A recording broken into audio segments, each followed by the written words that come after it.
Welcome, ladies and gentlemen, to SFL Honors. Just minutes before the championship game is about to kick off in Anchorage, Alaska. Alongside me is London's general manager, Jeff Malinishin. How you doing, Jeff? I'm doing good, Cam. How about yourself? I'm awesome. We've got tons of awards to give out tonight. I will say that the Pro Bowl rosters. We're going to make you wait a little bit more for that. It's been a lot to prepare for tonight. Those will be released after the championship game. But tonight we're going to crown MVPs, talk about the greatest moments in the SFL's 12th season, and Jeff, for you specifically, just in general, what's been your favorite moment of this season, whether that be in London or somewhere else around the league? As you know, coming into London, we kind of had to rebuild after a couple 3-9 seasons, and we found our rookie in Reggie Streeter, our running back.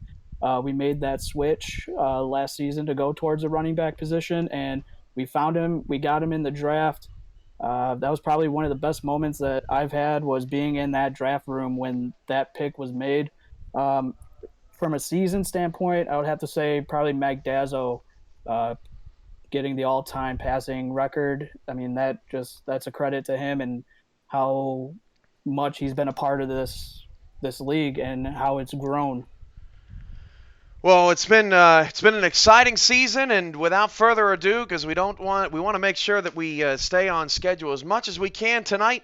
We're going to start with the nominees for Rookie Defensive Player of the Year. The nominees are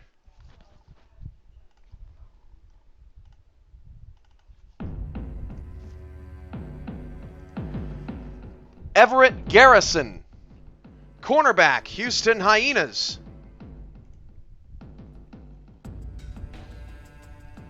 Thomas Rahman Jr., cornerback, Las Vegas Fury.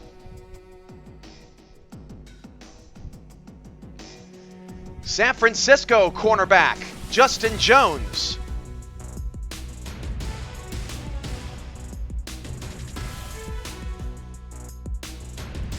Dallas defensive tackle, Denzel Maverick.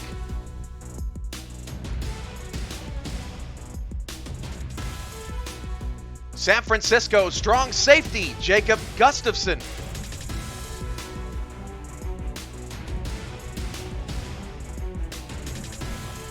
And Indianapolis free safety, Peyton Ellison.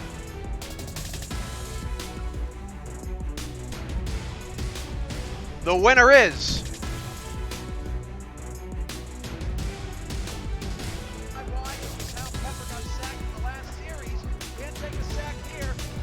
It's a trouble. Oh, man, they got a face for the Hyena. Down to 8, down to 7. They have to snap the ball. 6, 5, 4. Pepper is going to get one last chance. Pepper to throw. Hit as he threw. It's intercepted. Everett Garrison, 20. He's going to go. Touchdown, Houston. And it's a walk-off. Pick 6. Good night, everybody. Everett Garrison of the Houston Hyenas gets Defensive Rookie of the Year. Jeff, Everett Garrison won by 3 votes. That just goes to show you how close the voting is between Dallas's defensive tackle, Denzel Maverick, and Houston's corner, Everett Garrison, that it came by just 3 votes. I mean, you could have gone either way with this one. Both rookies came in hot and heavy. Both helped their teams. Dallas, 9-3 record, turning things around and getting into the playoffs. And Houston, even though they came up short throughout the season, Everett Garrison was a beast on the defensive side. He came up with 60 total tackles. He had 40 just total tackles by himself, and then along with 20 assists. Even though he didn't have any sacks, you really don't see sacks from a corner position, but he came up with 9 interceptions, excuse me, and he had 2 touchdowns. That goes to his playmaking ability. So congratulations to Everett Garrison, an awesome job all season long. And the Houston Hyenas, despite not making the playoffs, take home some hardwood this season and into the offseason. Next is the Offensive Rookie of the Year. Your nominees are Indianapolis quarterback T.D. Drew,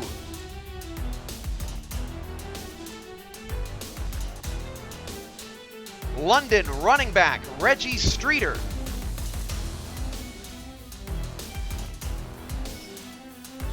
Dallas running back Zach Sandlin,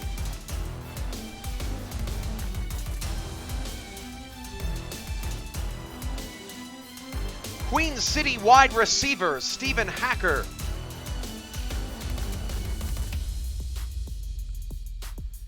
and New Orleans running back Logan Jack. Your winner for Offensive Player of the Year is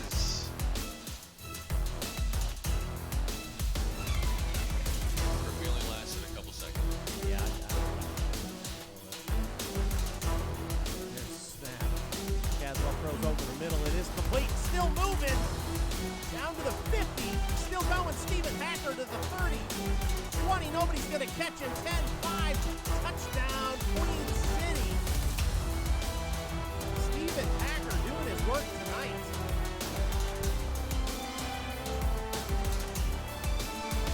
Sorry, I just wanted to hear this crowd. They were thunderous on that play. I mean, I have never seen a receiver catch the ball taking it away from the Stephen Hacker, wide receiver of the Queen City Corsairs. How about Stephen this season, Jeff?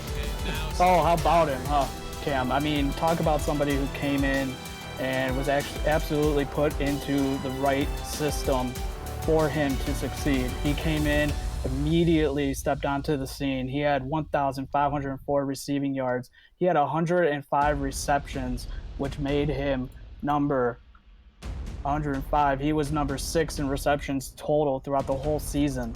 On top of that, he also had 16 touchdowns, and he was targeted 146 times. So he was shown that he was a reliable receiver, not really dropping a lot of passes, and was able to come up with the big plays when Queen City needed them throughout the season, especially being so close and being 6-6, I believe, and they got in with a tiebreaker into the playoffs. So he stepped in immediately and helped them out. So Stephen Hacker wins the Offensive Rookie of the Year. Now, you can't win more than one award, so MVP, Offensive Player of the Year, and Defensive Player of the Year will come last tonight. So for now, we will move to Owner of the Year.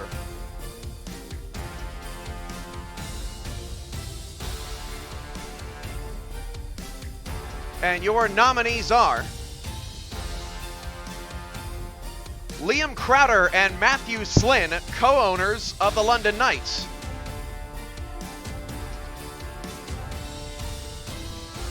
Jeremy Vega, owner of the Denver Nightwings. Stephen Mullinex and Crash Combs, co-owners of the Dallas Lobos.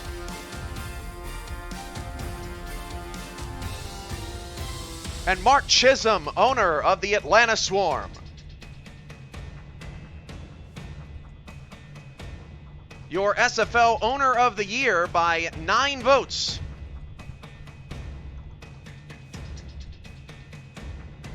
Stephen Mullinex and Crash Combs, co-owners of the Dallas Lobos. What a season for Dallas, Jeff. Yeah, what a season indeed, especially just throughout the season with Stephen Mullinex. We all know what happened, how he's moved on, even though he came back to Mexico City. But I mean, what a Crash showed unbelievable, I can't even think of the word right now, but just able to keep his head, knowing what the goal was throughout the season, just getting his team, and even when Steven was there, I mean, they've shown that they can game plan, game in and game out with the best of them, and they showed it this season, and I suspect that it's going to keep going. Definitely, they were the right ones to win this award. Even though Jeremy Vega did have a good season, I mean, no doubt. But I just think with everything that has happened throughout the season, Steven Molnix and Crash Combs were the top co-owners this season.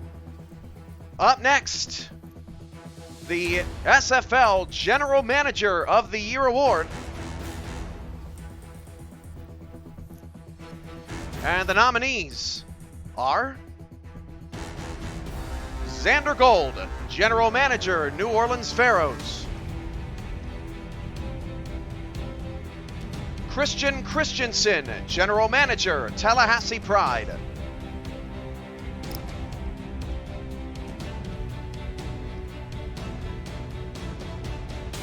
BJ Armstrong, General Manager, Denver Nightwings.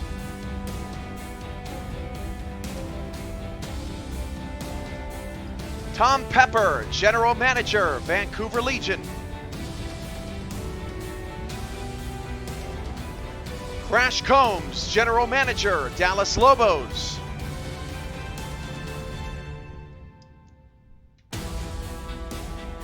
Marcus Dunhill, General Manager, Atlanta Swarm. And the winner of the General Manager of the Year Award goes to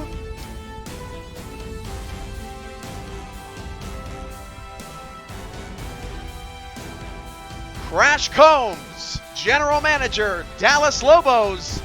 Crash takes home his second award tonight for front office and administration and will be the sole owner of that franchise next season. Jeff, why don't you have any more in the bag for for Crash Combs? He's sweeping right now. Yeah, he's taking the hardware right now for front office. I mean, I guess when you get Zach Sandlin and you see what he's done throughout the season, I mean, that alone should just put you on the list, yet alone win you the award. I mean, I don't know. I mean, it was ridiculous the amount of yards that he put up. But yeah, I think Crash Combs is well deserving of this award. You even could have went Denver too. I mean, Dallas, I mean, I don't know what to say. They upped their game tremendously this season. So just to clarify, you can't win 2 on-the-field awards. You can win 2 off. Of course, being an owner and being a general manager, in some respects, are very different jobs. Just for reference, B.J. Armstrong and Xander Gold finished 6 votes short of Crash Combs. Up next, your Coach of the Year. The nominees are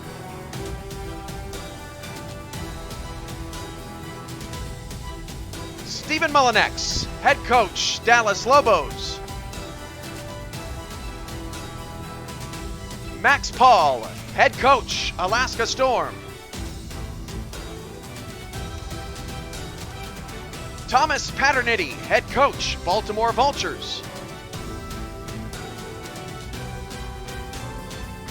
Keith McDaniel, Head Coach, New Orleans Pharaohs. Jeremy Vega, Head Coach, Denver Nightwings. Your winner of a Coach of the Year is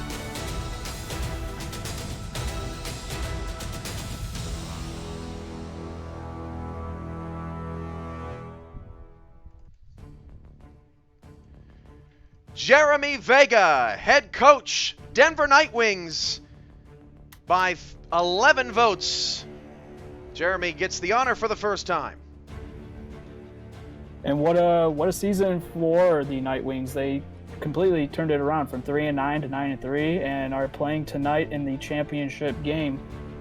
Some read them off throughout the season, but he showed time and time again that he can game plan with the best of them, and he's going to go up against one of the tough ones and one of his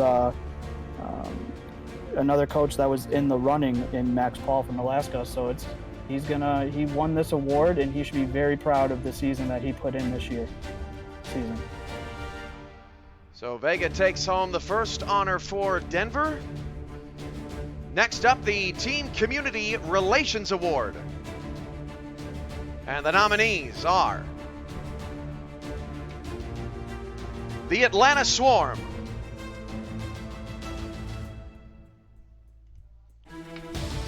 the Denver Nightwings,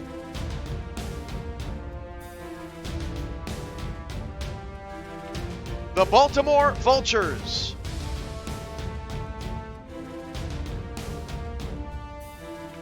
and the Dallas Lobos. And the award for excellent social media and visual presentation goes to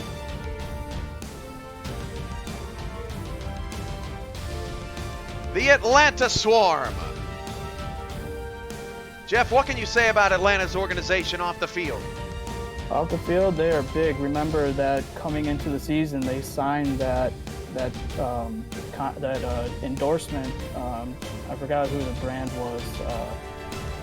Going back that far, but I know they signed that, and also give big props to Joshua Williams for what he's done on the social media side. I mean, he took that social media and completely blew it up to what it is now. Mark Chisholm has to be happy with how things are going from a brand standpoint. They have branched themselves out and also got even Denver to start doing some of their podcasts now. So it's going to be tough going forward, which team is going to win next season. But right now, I think Atlanta Swarm, this is the right win for them, and they should be very proud. Even though they didn't have the success on the field, off the field, they really showed up this season. Atlanta won by 7 votes. Next up, the most memorable moment of the year. Your nominees are Giovanni Bolt's 106-yard kickoff return touchdown against Houston, Mike Dazzo breaking the all-time passing record, Merrick Itera's 3 block punts against the Vultures,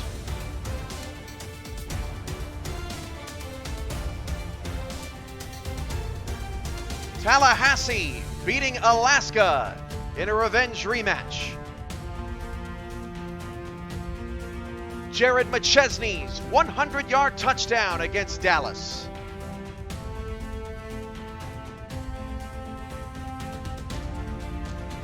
your winner for Moment of the Year is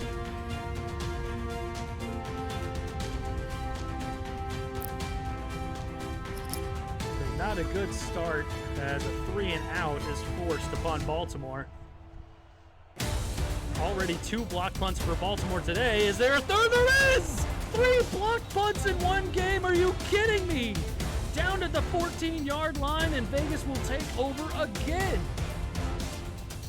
Special teams once again coming up and making big plays. Merrick Itera wins by 2 votes in one of the closer votes of the year. Jeff, were you watching that game live? Did you see it on demand? What was going on there in Vegas that night? I saw that on demand, actually, and I could not wrap my head around how he got in there so quick to block those 3 punts. It wasn't just one, so you couldn't write it off as just, okay, we'll give him 1. He did it 3 times in a game, and that was something that we never saw before. And I think they even did that again a couple weeks later where they got another couple blocks in the game. So, I mean, it just goes to show how coaching, if you get the right players, you put them in the right spots, they can make plays. And Merrick Itera in that game made plays and changed that ball game. So Itera takes home a wonderful moment. And next up is Game of the Year. The nominees are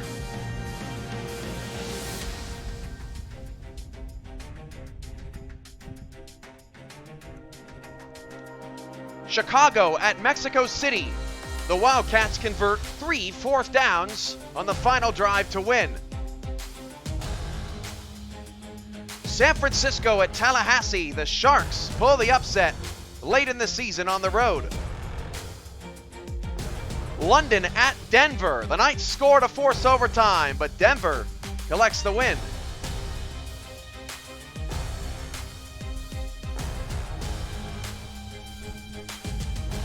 Dallas hosting Mexico City wins 58-39 in a points explosion. And Atlanta hosts Las Vegas and comes back from 31-10 down to win. The Game of the Year award goes to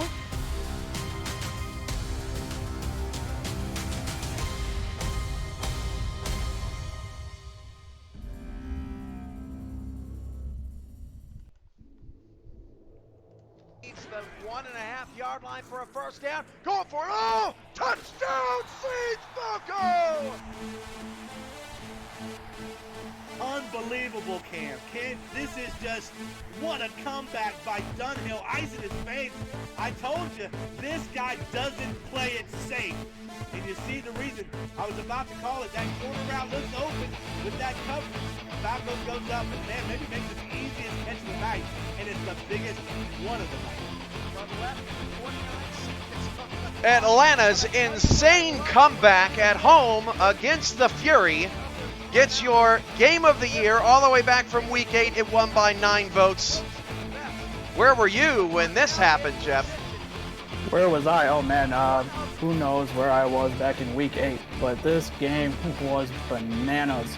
I mean, Atlanta was down and it was 31-10. You could have rid them off, and they came away with the victory, 38-34 in the final seconds to win that one. I mean, it was just a great game all around by not only Marcus Dunhill, but then you had wide receiver Sage Falco, who came up with 190 receiving yards. On top of that, you also had Bo Chisholm with 53.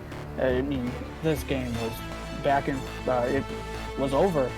I mean, 31-10, who would have thought that you could have turned it off and you could have came back. You were like, okay, well, this one's over. You turn it back on, or you get a notification from ScoreStream and it's like the Swarm came back, and then you have to go and rewatch it because you're like, well, I turned it off. I thought it was over. So it was a heck of a game. The Community Ambassador of the Year is next.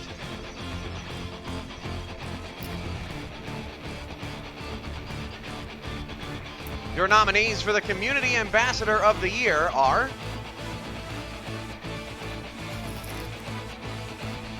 Ashley Jackson of the Tulsa Desperados, Jeff Malinishin of the London Knights. Hey, I know you.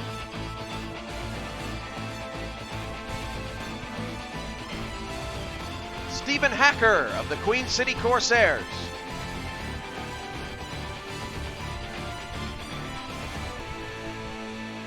Joshua Williams of the Atlanta Swarm.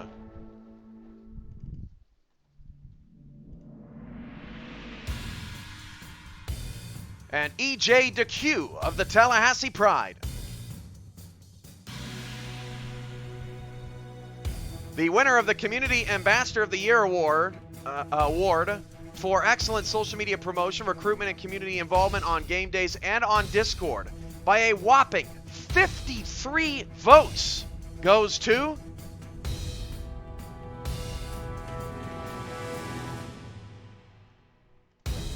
Ashley Jackson of the Tulsa Desperados, a rookie, Jeff.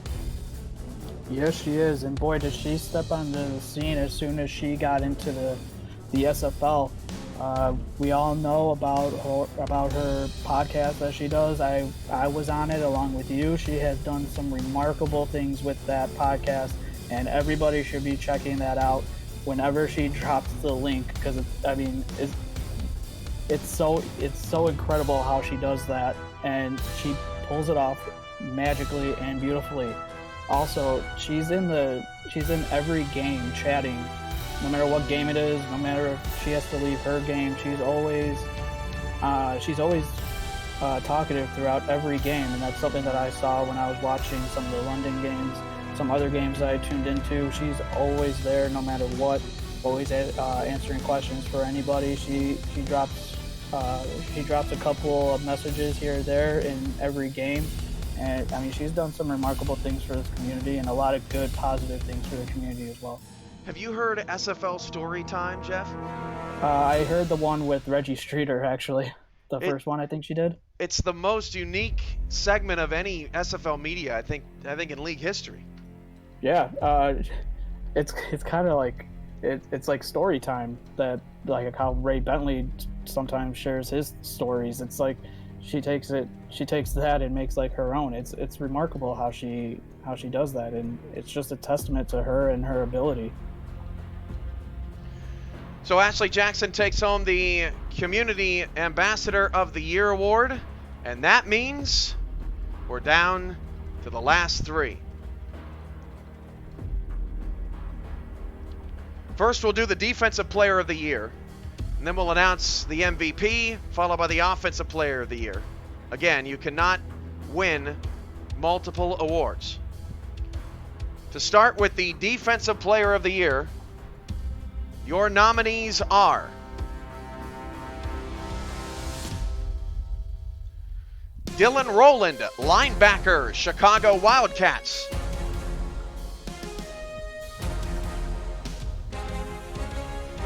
Merrick Itera, cornerback, Las Vegas Fury. Brady Clark, strong safety, Oklahoma City Renegades. And he's a free safety, actually.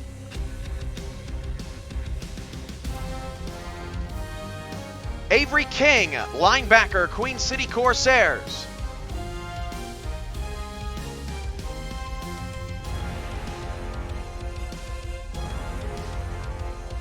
Camden Hoffman, cornerback, San Francisco Sharks. E.J. DeQ, defensive tackle, Tallahassee Pride.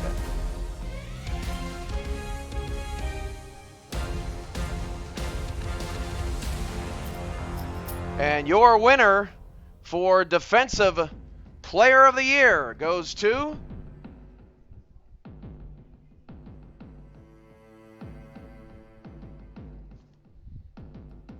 For the game. This is it. It all comes down to this for Chicago's season. King back to throw. Pressure coming, and down he goes. E.J. DeQ, 7 sacks. If he's not the player of the game, I need to protest that.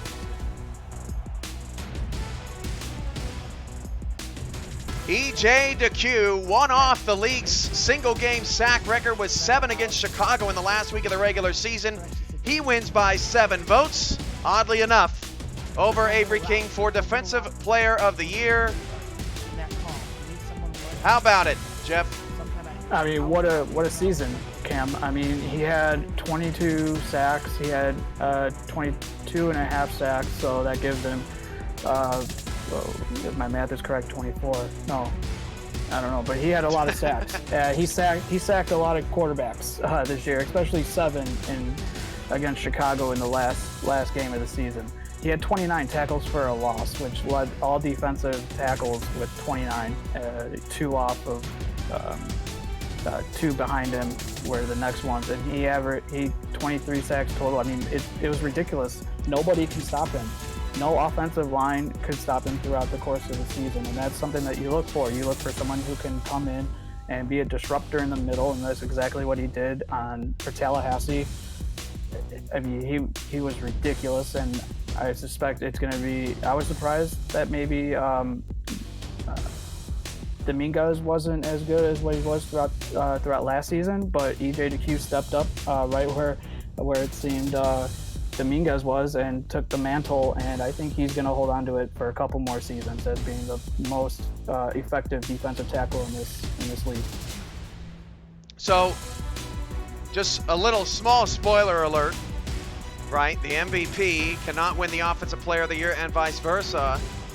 There were players that could have won both or one, etc., etc. So, your MVP honor is next.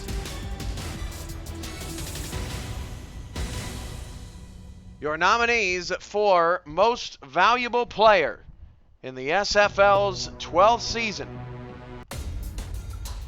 are, dim the lights,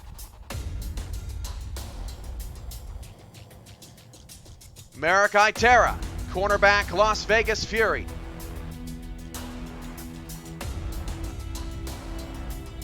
Tom Pepper, quarterback of the Vancouver Legion.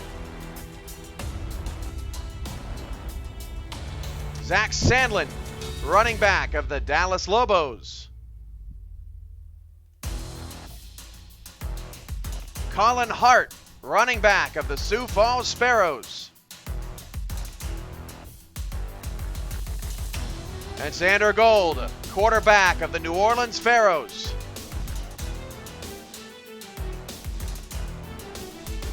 By 3 votes. 3 votes. Your SFL Season 12 MVP is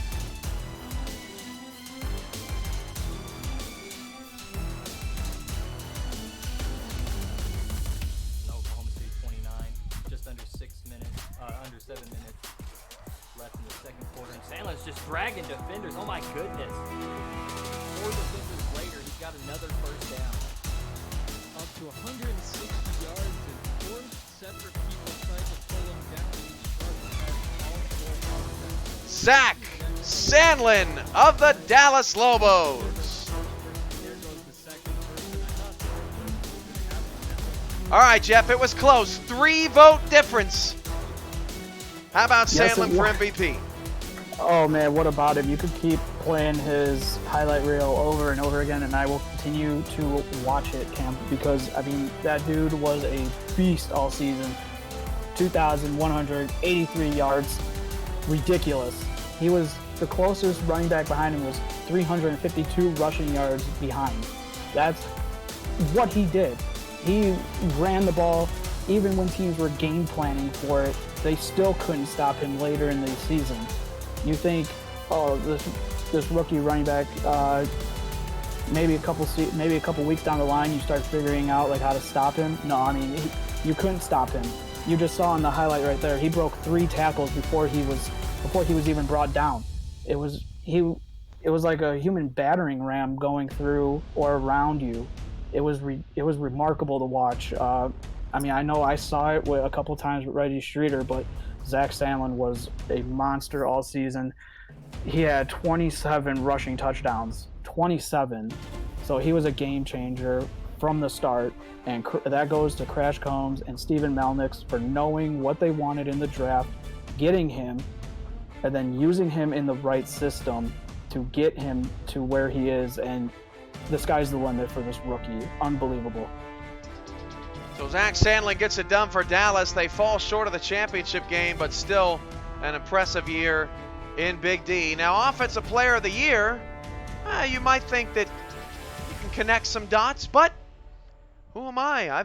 I've thrown plenty of curveballs in my time as SFL Commissioner. Your Offensive Player of the Year nominees, sans Zach Sandlin, are Deezer Powell, wide receiver, New Orleans Pharaohs.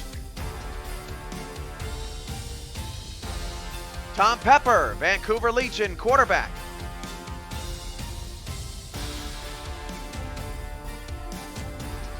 Brett Killian, wide receiver, Vancouver Legion. Xander Gold, quarterback, New Orleans Pharaohs.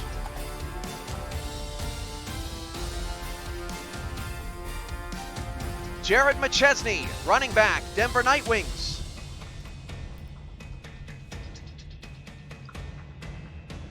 Colin Hart, running back, Sioux Falls Sparrows. Your Offensive Player of the Year is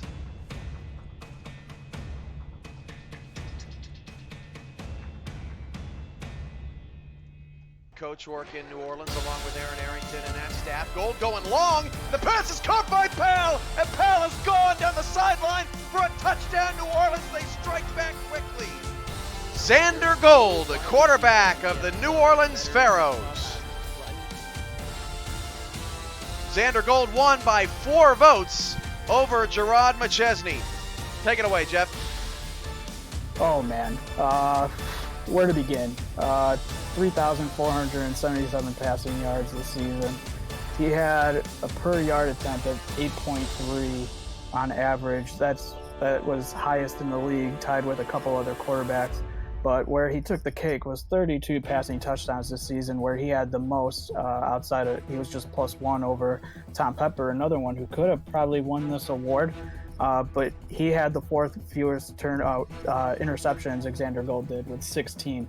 And he had the highest QBR of 107.8. He's averaging 107.8 quarterback rating. That is ridiculous. And he was only sacked 13 times, so it shows that the offensive line gave him the time. He was able to see his routes that the receivers were running, and he was able to throw dots all over the field. Well, it just goes to show you just how much competition there is around the SFL. MVP decided by 3 votes, Offensive Player of the Year by 4 votes, Defensive Player of the Year by 7 votes, Defensive Rookie of the Year by 3 votes, Owner of the Year by 9 votes, General Manager of the Year by 6 votes, Moment of the Year by 2 votes, Community Relations Award by 7 votes, and Game of the Year by 9 votes. Almost every category separated by single digits. And that's just a testament to where the league is right now. There's so much competition week in, week out between all 21 teams. No matter what, you're always going to get the best of everybody week in, week out, and that just goes to show you that one play, maybe a couple plays here and there, could have won somebody else an award. All you had to do was change 2, 3, less than 10 votes, and it would have been changed in some fashion. All right, Jeff, before we get on out of here and start the pregame show for the SFL championship game, which comes up at the bottom of the next hour, what are your thoughts on this championship coming up between Denver and Alaska? Some calling it the ultimate David versus Goliath. Others saying, don't call Denver just a David yet. They've been playing very good football over the last few weeks. How do you see this matchup shaking out, Jeff? Well, it's funny that you asked me that, Cam, because I just wrote an article that was published today, actually around, I think it was 4 or 5 o'clock. So go read that, everybody. Yeah, so it kind of went into the numbers of everything. The way I see this playing out is, I think most of the community is saying, yes, David versus Goliath. But what you stated in the latter part of your sentence was, it's not so much David versus Goliath. Get this, as long as what's going to happen is, how I see it is, Denver is going to try to establish the run game. It's up to Alaska to try to stop the run. We know what Gerard McChesney has been throughout throughout this season. He's been unstoppable. Probably should have won maybe MVP, but all that aside, that's going to be one thing, because Alaska only gives up 95 yards in the playoffs of rushing yards. That's how much that they've given up. So they're not stingy when it comes to giving up rushing yards. So that's going to be one thing, the area that I'm going to be watching is the front 7 against Alaska, against the offensive line in Denver, and seeing who can pull it out. Did I hear a pick in there, Jeff? Well, I picked Denver, I believe it was 30-27. All right, we'll see what shakes out. This has been a presentation of the Simulation Football League presented by APM Music on the SFL Network on YouTube, and this has been the Simulation Football League Honors Show. Thanks all for joining us. Congratulations to all who took home honors tonight, and even if you didn't, just making the ballot should be enough. There was a lot of competition and a lot of great talent on and off the field out there in the SFL. So congrats for even being in the conversation tonight here on SFL Honors. The SFL pregame show, we'll talk with the newest Community Ambassador of the Year, Ashley Jackson. We'll also visit with Steven Vega and his offensive coordinator, Michael Goodman, who not many people know too much about, very new here in the SFL. Damon Simeon will be with me, my analyst for the game, and we'll talk about some storylines that we might not get to dive deeply on during the championship game, because there's going to be a lot to talk about once the game kicks off, and much more. If you're interested in appearing on the pregame show to give your thoughts on how the games are going to go tonight, please send me a DM and I'll add you to the group. Max, a number of people I can add is 10, so first come, first serve. We'll talk to you in about 5 minutes over on YouTube. Make sure to go to our main page and get into the right channel so that you don't miss a minute of the stream. The SFL pregame show comes your way next. I'm Cameron Irvine. We'll see you then.